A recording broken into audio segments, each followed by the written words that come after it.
He is Packers beat writer for the Green Bay Press-Gazette, Ryan Wood. Ryan, thanks for coming on, man. I appreciate it. How's it going, guys? It's going really good. I'm really excited by what I saw. I will tell you that I predicted 27-17 Lions on Friday when we made our predictions. I'm so happy that I was wrong. I did not think this offense would gel this quick, considering they really haven't played together, since last season. Think about how the Micah Parsons effect influences everything, right? Because Jordan Love goes out there today, and he knows that he doesn't have to be Superman. He knows he doesn't have to be Aaron Rodgers. All he has to do is take what's there, because there were multiple times today you can punt it back to a defense that has Micah Parsons, Rashawn Gary rushing, Lucas Van Ness, who had a really good training camp, gets a sack today. When you're a quarterback, you know it's not all on you. You've got the running game that wore down the Lions late in the game. You've got that defense you can rely on. It makes everything so much easier, right? And I think that that's what you saw today. You saw a very comfortable Jordan Love. Part of that, a big part of that, is because the pass protection, the offensive line gave up nothing. I mean, they kept him clean all day. But another part of that is psychology, right? It's between the ears of, hey, this is a really well-rounded, very good roster that you've got. You can rely on your teammates. His comfort level really stood out. The other part about this, Ryan, talking about how this all works as one and together. And we talk about Micah Parsons and, okay, he's going to get 12 sacks or 13 sacks, and he's going to be a beast as far as rushing the quarterback. The other thing I thought about driving into the postgame show was, man, I know Rashawn Gary's been around a while, but don't you think he can help Rashawn Gary out a little bit too, as far as what he uses to set up different tackles and what has worked for him in the past and helping Van Ness? Like, all of this is going to help everybody along that line. And then you saw him move him over center at one point in this game to give him a different look, halfway messing around in his very first game out there. So Lucas Van Ness's sack came with him at defensive tackle, and I asked Micah Parsons about it after the game.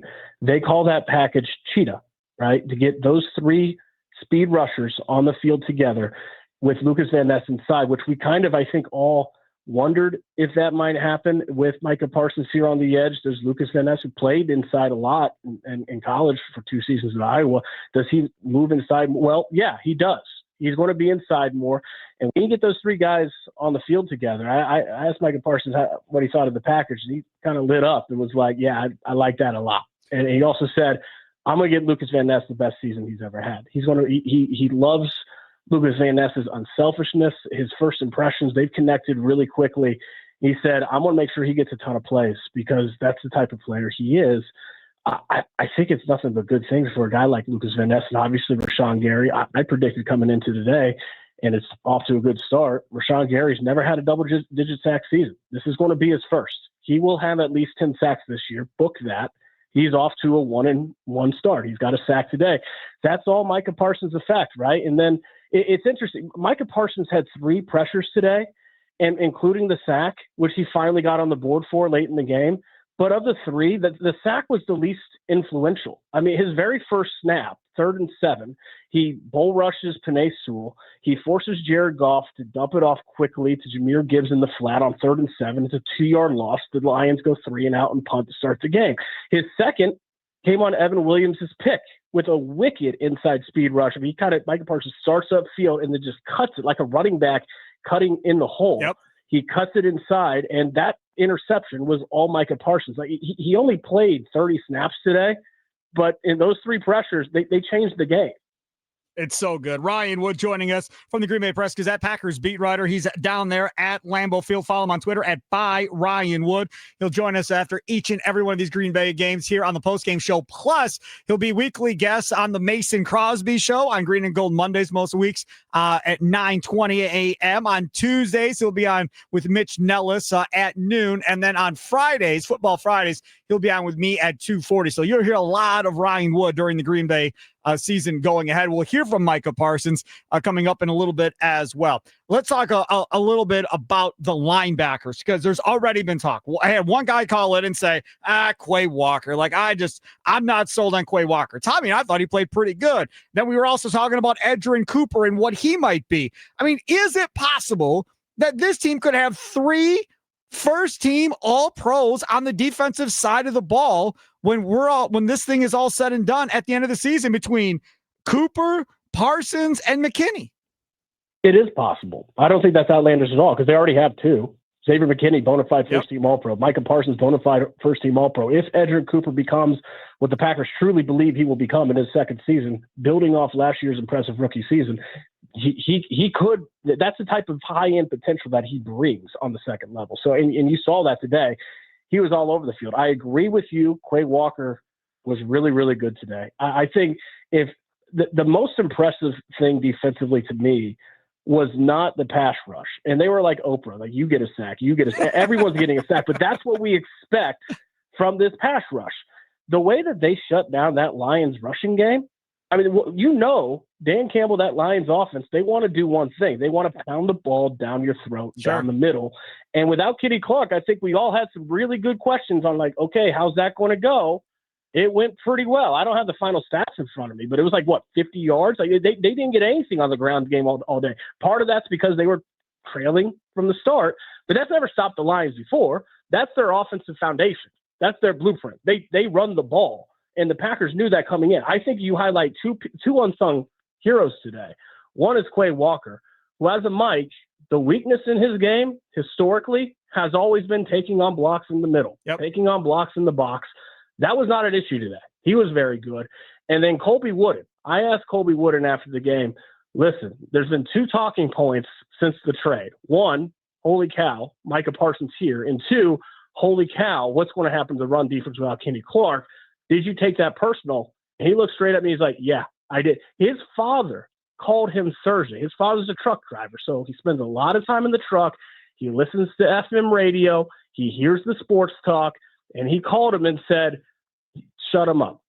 This is what they're saying. Go out there and shut him up. Colby Wooden has 6 tackles, 2 tackles for loss, one on the goal line that really pinned the Lions deep. If he plays like that week in and week out, and that's a big if, but if he does, that goes a long way to helping that post-Kenny Clark Packers run defense. They're talking on the broadcast, Ryan Wood, about how from the Lions standpoint, Dan Campbell and those guys, they were happier to get Kenny Clark out of the division more than they were worried about Micah Parsons. That seems crazy to me. Well, it's crazy after the day, isn't it? It was crazy before because at today. The end of the day, a defensive tackle, even a really good one, and Kenny Clark is. But he's not Aaron. He's not Aaron Donald. No, he's not. That's the thing. Even a good defensive tackle, Kenny Clark's a good defensive. He's not Aaron Donald. No. But any defensive tackle this side of Aaron Donald, if you're going to compare that value, that impact, the significance of that role in a defense to what Micah Parsons does, you need to be cut off. Like that's lunacy, because elite pass rushers don't just win games in this league. Look at the Philadelphia Eagles last year. Elite pass rushers win championships. That's what they do. That's what a Micah Parsons can do. Hasn't done it before. Maybe hasn't had all the right pieces before. Maybe this Packers team is different. So, no. If you're Aaron Donald, okay. But any defensive tackle this side of Aaron Donald, you're not going to have the same impact on the game as just an elite pass rusher. Totally agree with you. One more thing, because I know you got to go write a story and do all your stuff. What about injury updates? Do we know anything more about the guys that went down dinged up in this game? You guys might know more than me. I don't know what Matt LaFleur said about Zach Tom after the game. I was in the locker room. I didn't see either. Tommy's over there. Tommy hasn't seen yet either. I think at the end of the day, the way Kennard came in and played and the way that Belton even got some time in there at the end was good for Belton, because the game was over at that point, but it got him some run when normally he wouldn't have got run in this game. So in a weird way, it was kind of a blessing for this Packers offensive line. Hopefully it's nothing, too serious long-term. First of all, I don't know about the Zach Tom injury, but I thought it was promising that he didn't have to go back to the locker room. Zach Tom finished the game sitting on the sidelines watching Darian Kennard do work, and it wasn't the trade that got massive headlines, obviously, but the Packers sent a 6th-round pick to the Philadelphia Eagles late in camp because they wanted more depth at offensive tackle. Darian Kennard comes in today. He played really well. I mean, Josh Jacobs' rushing touchdown came when Darian Kennard was at right tackle. He had a 15-yard run with a really good kick-out seal block from Darian Kennard against Aiden Hutchinson. For depth, that you can see why that trade was made. And the Packers all last season did not have to rely on their offensive line depth. They had very uncommon, all 5 starters last year played at least 1,000 snaps. But that's unusual. That's rare. You can't count on that repeating itself. First game, week 1, Jordan Love gets flung into Zach Tom. Zach Tom comes off to the sideline. Darian Kennard, who's been here less than 2 weeks, goes onto the field, replaces him at right tackle, and they didn't skip a beat. It's another good trade by Brian Gutekunst. Absolutely right. Goody looking really good after a week 1 victory against the Lions. Ryan, thank you so much. Look forward to hearing you tomorrow morning with Mason Crosby and Tommy Wirtz at 9:20. Thank you so much, my friend. All right, take care, guys.